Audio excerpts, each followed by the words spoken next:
Hello and welcome to Worlds Cooldown. What an explosive match to end the day. But it was just one in a long line of very exciting games all day long. We're going to dive in later. No, it is all about this match. And just to echo the casters, that's because you can shut down one member of G2, but you cannot shut down all 5 superstars. That is the power of that team. It doesn't matter if Jankos looks like he's inting into towers. It doesn't matter if Licorice is 2v1 topside against Wonder, because Perkz stepped up today and showed that he is the best member of G2 on this international stage. Yeah, absolutely agree. I mean, when you have a look at it, that was one of those rosters. With a little bit of luck, we'll get your microphone turned on in just a second, Spawn. I can't hear you over your non-G2 friends. Yeah, apparently non-Europeans don't get microphones on Cooldown either, which is an interesting tactic. However, what I was going to say is we've been talking all day about, can IG bring a third member to the table? Who else does Damn1 have here? And then, G2 as a team just has 5 members that, inconsistent sometimes in their showing up. But today, I think, really demonstrated the power of the bottom side of the map. And coming into MSI, it was all about the strength of the top side of the map and just showing their versatility as a squad. And of course, you guys know how much I love my little quick stats, right? This was the fastest game in groups. 24 minutes or 37 seconds, roughly 3 minutes quicker than the next quickest game.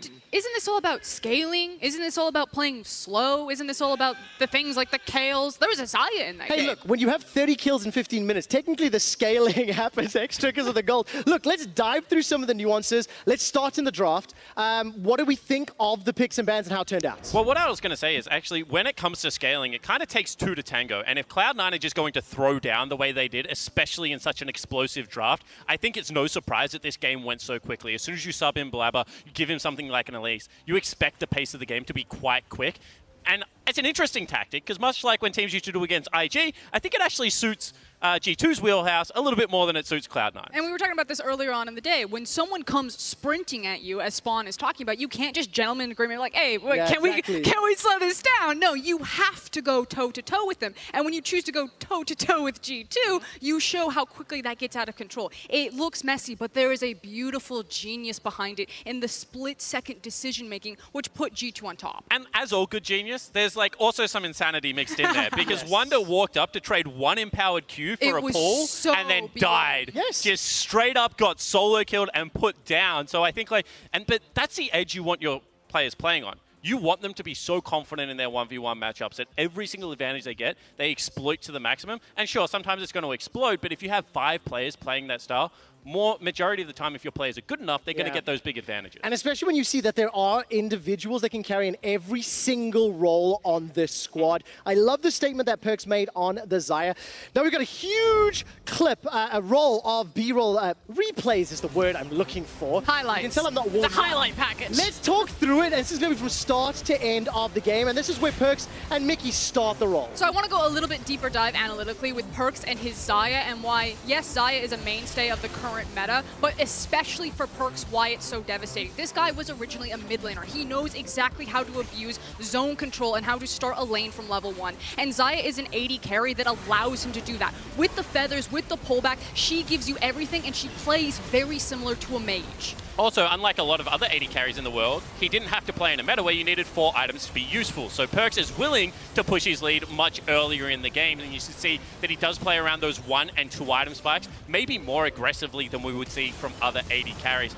This is an example of one of those players I'm talking about, however. This is pure insanity. He's not even going to clear the wave. He probably just wants to walk home and go back to base. And yet the G2 dive continued. That was a really great outplay on the back end by Caps. And I think that was really those 2 members, the 2 mid lane / carry players that were able to continue to push their leads and advantages and draw other people back into advantageous positions. And I know it sounds so G2 heavy because they are heavy hitters here, but I do want to take a moment to put a spotlight on Cloud9. You can see it in the goal graph right there. At that 10-minute mark, Cloud9 held their own, and for a split second, you could see the hope for North American fans, particularly in the top side of that map. It was longer than a split second there, Frosco. I think it was really the Licorice 2v1. Ah, come on. Yes. And whilst it might not seem much to North American fans, that was nearly half the game. So, I mean, for half the game, you were nearly in this game. I absolutely want to take a deeper dive, though, on Licorice in particular, because Defreak was definitely talking about it right at the end. This is an individual that is coming out of the LCS that continues to just impress on the international stage. Blabber coming in as the substitute, I was not anticipating, but the duo worked very well to build up an advantage. It wasn't enough to overcome the man on your screen in the bottom lane and the advantages he had accrued, but you have to give credit where it's due. They can punch back. They just couldn't find the knockout is what they were looking for. Yeah, absolutely. And I think this is the area that North America has actually improved the most on the international stage. Yeah. Top lane used to be a liability for this region. They didn't have anyone to be able to go Impact with the looks likes. great. Yeah. Licorice is looking fantastic. Exactly right. Now all of a sudden you got Huni, Impact, and Licorice. And that's why these teams look much more competitive on the global scene. And I think that the fact that, Licorice is the North American talent in that and has been able to go toe-to-toe and really make his mark as one of the great world top laners now. It's just testament to the young man because he is still learning. He's only his second year and blah, blah, blah, blah, blah, all the other good things to say. But he is certainly still not at the level where he can solo carry that game. Not just yet. All right, we'll get some closing thoughts after the interview. I believe that Perks is here to chat. Thanks guys, Laure here, and joining me right now is Perks after the 2-0 and second victory against Cloud9 just now. Congratulations on the victory. Was it special for you that so many people were cheering for you for this specific NA versus EU clash? Yeah, it's really nice. Usually, I've never played in Europe before internationally, so getting so many cheers and people screaming my name every time I go on stage is very nice. I appreciate that a lot. So yeah, it feels good. Talking about the game, it got bloody very early, and that was not surprising, obviously, but you were in control through this chaos. So can you talk me through why you can remain calm as a team through all this chaos, and if it's good for you? Well, I think for me personally, I'm very experienced at this point already, so I'm not thrown off by any situations in the game. I've experienced so many situations that basically I don't think anything can throw me off, so I will always stay calm. As for the game being bloody, I think my top and jungle were just running it down, so the game was a bit 5 minutes longer than it should have been, but yeah, other than that, it was nice. Okay, let's review your teammates. You said they were running it down. Who threw the most, according to you? Well, it will probably have to be Jankos. Okay. He was probably trolling the hardest. He always says how Kiana is. Just pick me Kiana, I'll 1v9, and he didn't 1v9. So, yeah, Wunder was also having his share part of dying 1v1 top. So, yeah, I mean, just them. I think Caps and Mickey played phenomenally. So, yeah, I'm grateful that they at least. All right, time for some praise. Everybody has so much expectations from you guys. You are the favorites, I guess, to win the whole championship this year. So, time for some praise for your teammates. Why will you win this year? Well, I think everyone is individually up to par or better than anyone else in the world. So I think that we have individual talent and we also have good team play. Also, we have really good atmosphere, which helps us growing as a team and not stagnating, let's say, in a way. So it's not easy always, but I think we have the ball it takes. Yeah. From what you've seen so far, who's the most carry team right now? SKT, I guess? Yeah, I think the most carry team is actually IG. I think IG has some of their players are not performing well, but I think their solo laners are performing really good. I think the Shy is playing insanely well and Rookie is playing insanely well, which is something you don't really see from from SKT. Everyone is playing really well, so they're a scary team. But IG has this individual power that could carry games. So I think for us as a historical matchup probably harder. But SKT is definitely the scariest team as a whole. Just IG is probably scarier for us. Now, from a recently role-swapped AD carry, who do you want to face the most in lane? I don't really have anyone in particular I want to face.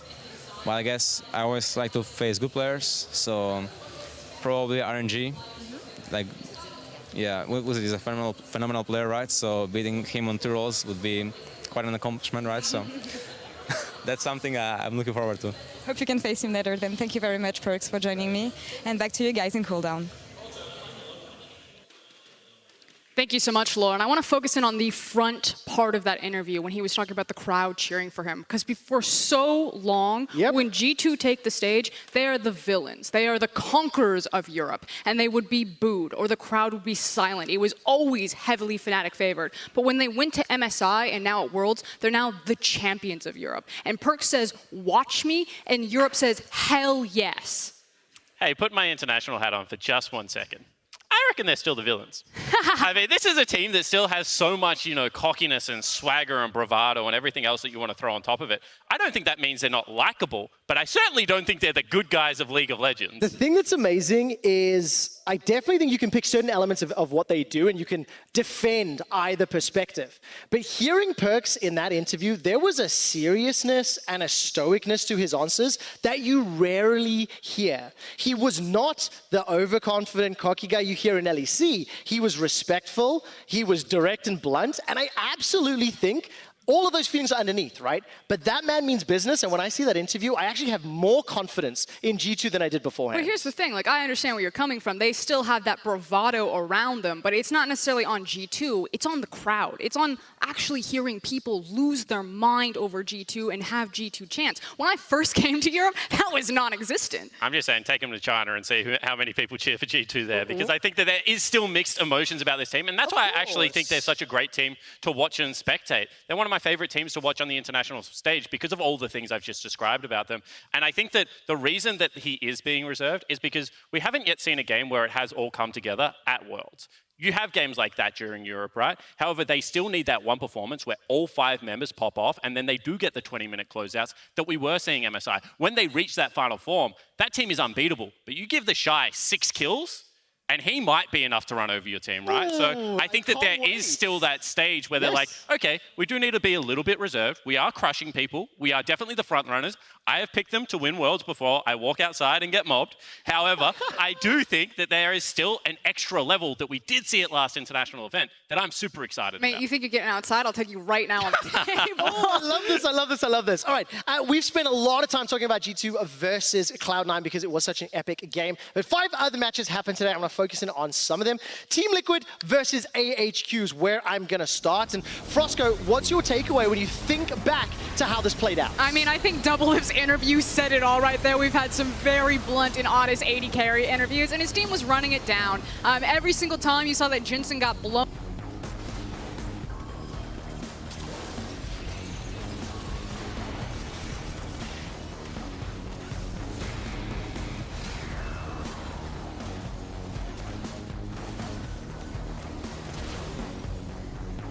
Have a little. But this is one of those games where I think it extended for a very long time, and it was really just Doublelift. Then Smithy came along for the ride, and then finally Impact got involved, and it was enough to drag TL over that line, but it certainly was a very rough game. I also do want to throw a bone to the LMS representatives at this tournament. You know, last year they went 3-15. Even though it's not necessarily showing up in the scoreboard, there is a lot more life. There is a pulse from this region right now, and that is really comforting to see because I thought it was just all done and dusted for the LMS. And they're willing to buck the trend, right? We keep talking about scaling in these compositions. They're one of the few regions that are playing things like the Kiana, the Rumble, the ability to be able to flex things around. I think Mission's had a pretty good tournament so far as well. So I think the LMS as a whole is showing individual flair and talent, if not necessarily, cohesive teamwork. Exactly, and of course, don't forget that J-Team took down FPX. The next game I want to talk about is going to be FPX versus Splice.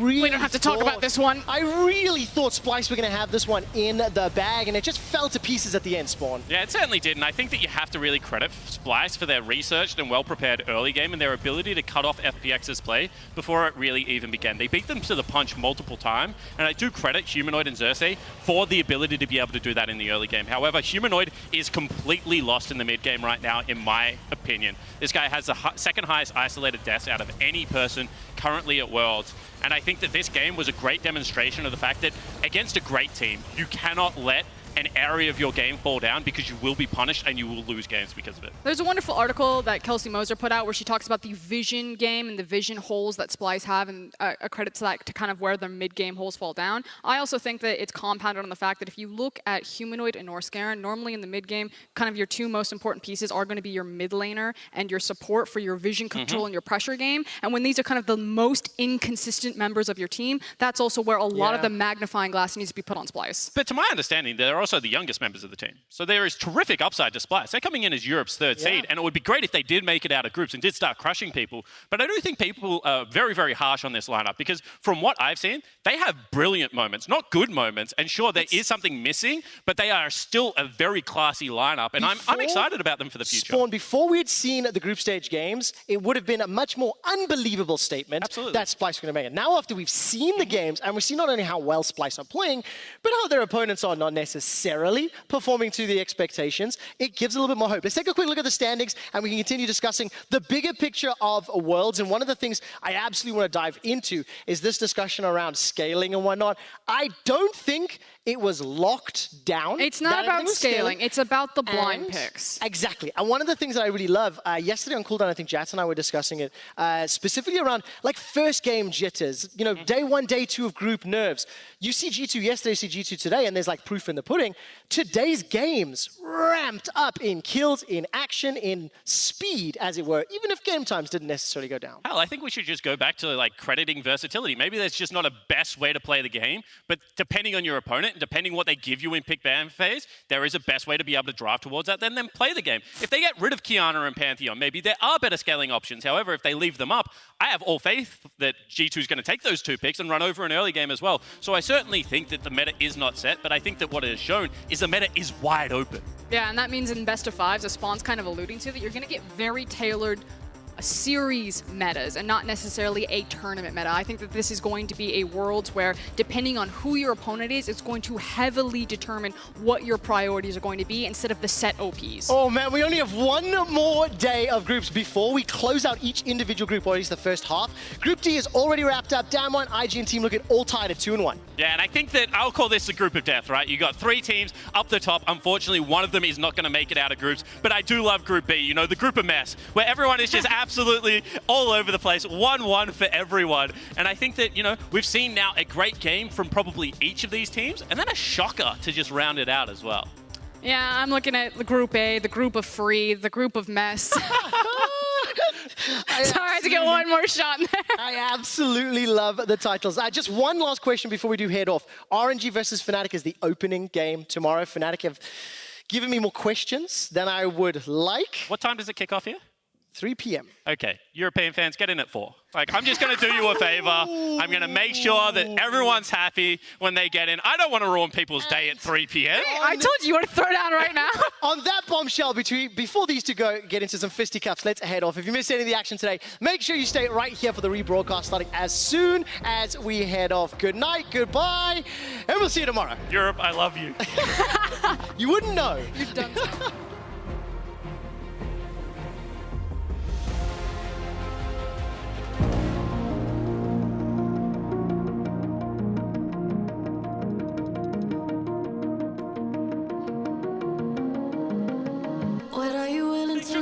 The body slam in the middle of the animation is going to be there. It's a shy backflips on top of them. Executes Canyon. Now everyone's running away. He's still going. Can't get out. Another backflip forward as Nogari's going to get taken out. Alex just poking there with the Q. Ysera's going to dive in. It's a brilliant equalizer as immediately the Gragas is going to fall. The supreme display of talent into the backline. Jensen once again has to go into the Zonyas as that's the supreme display of talent on the 4 members, and then the killer instinct in the backline to augment an impact once again, trying to be the hero, but he can't do it. A double kill for Alex, as if for Kenny again. Looking to try and get in there. We've seen this before. There was Tien early into this pick. Oh! Somehow the burst didn't work out, and now the dive bomb comes in. The shotgun into the backline, and there goes LWF.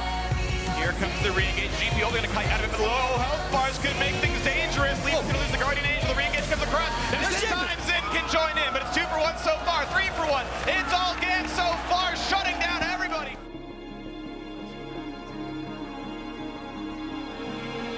The invade. There's There's a lot of people there. Sion full charge! Sion Q! And it's an evisceration. The 3 men stunned by some time. It's still a 2 for 1. It's Cloud9. Still forced to run. Sneaky does not have a way out. He finds a stun, but he doesn't have the damage just yet. There's a double kill in for the Vladimir. It's 4, it's 5. It's an ace for G2. India to go on to turret number 1. 5v5 to close the game right now. Sneaky out of hell. 2 for 0. 3 already picked.